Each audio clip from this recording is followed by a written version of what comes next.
Shabbat Shalom, everyone! How is your Sukkot? Oh, we are having so much fun. This week, the theme of our lessons is new life. Do you know what our reading has to say about new life? I'll read it to you. Oh, it's so fun. New life talks about intimacy, a closeness with God, so intimate and close that you are changed for all eternity. Our reading from Exodus chapter 33, verses 15 and 16. Moshe said to Adonai, if your presence, and in Hebrew that's your face, if your face does not go with us, do not send us up from here. How will anyone know that you are pleased with me and with your people unless you go with us? Verse 17, and the Lord said to Moshe, I will do the very thing you have asked. Verse 21, then Adonai said, there is a place near me where you may stand on a rock. When my glory, my kavod, passes by, I will put you in a cleft in the rock and cover you with my hand until I have passed by. That word for cover in Hebrew is vesakoti, the cover. I will cover you with my hand. Then I will remove my face. I will remove my hand and you will see my back, but my face must not be seen. Wow. So that word for cover, vesakoti, it's spelled a little bit differently, but it's actually the same root word that we get sukkah from. Isn't that cool? And it means a covering, a covering. So how was Moshe changed by this encounter, this close, intimate encounter with Adonai?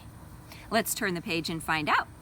In chapter 34, verse 29, when Moshe came down from Mount Sinai with the 2 tablets of the testimony in his hands, he was not aware that his face was radiant because he had spoken with Adonai.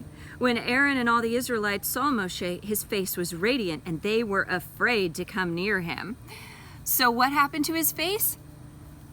That's right, it was radiant. It was shining, and they were scared to look at him. In verse 33, when Moshe finished speaking to them, he put a veil over his face. The veil is a masveh.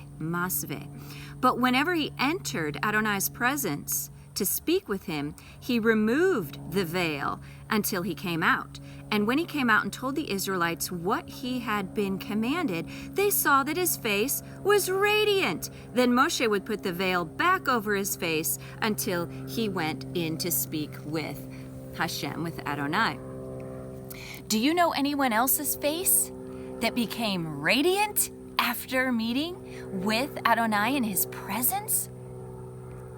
Yes, Yeshua, of course.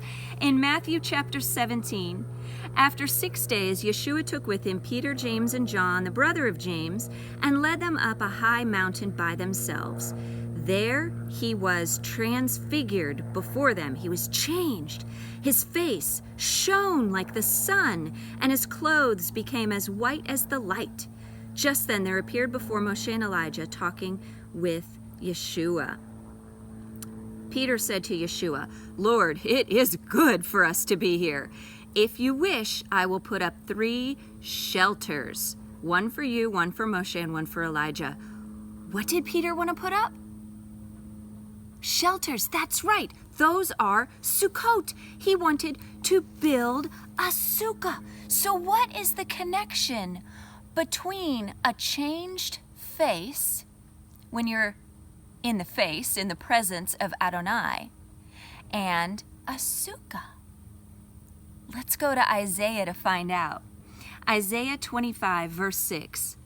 On this mountain, Hashem, the Lord Almighty, will prepare a feast of rich food for all peoples, a banquet of aged wine, the best of meats and the finest of wines.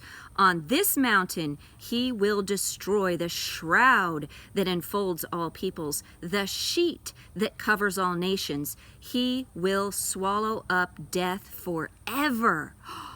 The word for sheet in Hebrew is a sukkah. The sheet is a covering. It's a sukkah.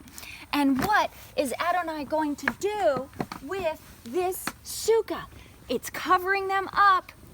When we're all covered up, even the face, what does it look like? It looks like I'm dead. I'm a dead person. And what is Adonai going to do with the covering, with the shroud? He's going to remove it. Isn't that cool? He is going to bring the dead back to life. This is so awesome. Where else do we see this? So new life is a shining face. It's resurrection from the dead. It's being in God's presence. And let's see what else. 2 Corinthians 3, verse 12. Therefore, since we have such a hope, we are very bold. We are not like Moshe, who would put a veil over his face to keep the Israelites from gazing at it while the radiance was fading away. But their minds were made dull. For to this day the same veil remains when the old covenant is read. It has not been removed because only in Messiah is it taken away. Even to this day, when Moshe is read, a veil covers their hearts. But whenever anyone turns to the Lord, turning, remember, is teshuvah, to turn around, the veil is taken away. Now, the Lord is the Spirit, and where the Spirit of the Lord is, there is freedom. And we who with unveiled faces all reflect the Lord's glory are being transformed into his likeness with ever-increasing glory, which comes from the Lord who is the Spirit. So what else does New Life talk about? Reflecting his glory. That's right. So New Life is a shining face, resurrection from the dead, being in the presence of God, his presence within us so that we can reflect his glory, and Sukkot, the covering, the temporary covering, teaches us about all of this. Days 1 through 7 are about being in God's presence right here, right now.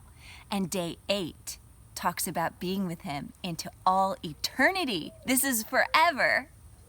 Do you think Joseph understood this when he asked his brothers to take his bones up out of Egypt when they left? The first place the Israelites stopped on their way out of Egypt was Sukkot, and they got Joseph's bones and they carried him into the promised land. Isn't that awesome? God is so good. Shabbat Shalom.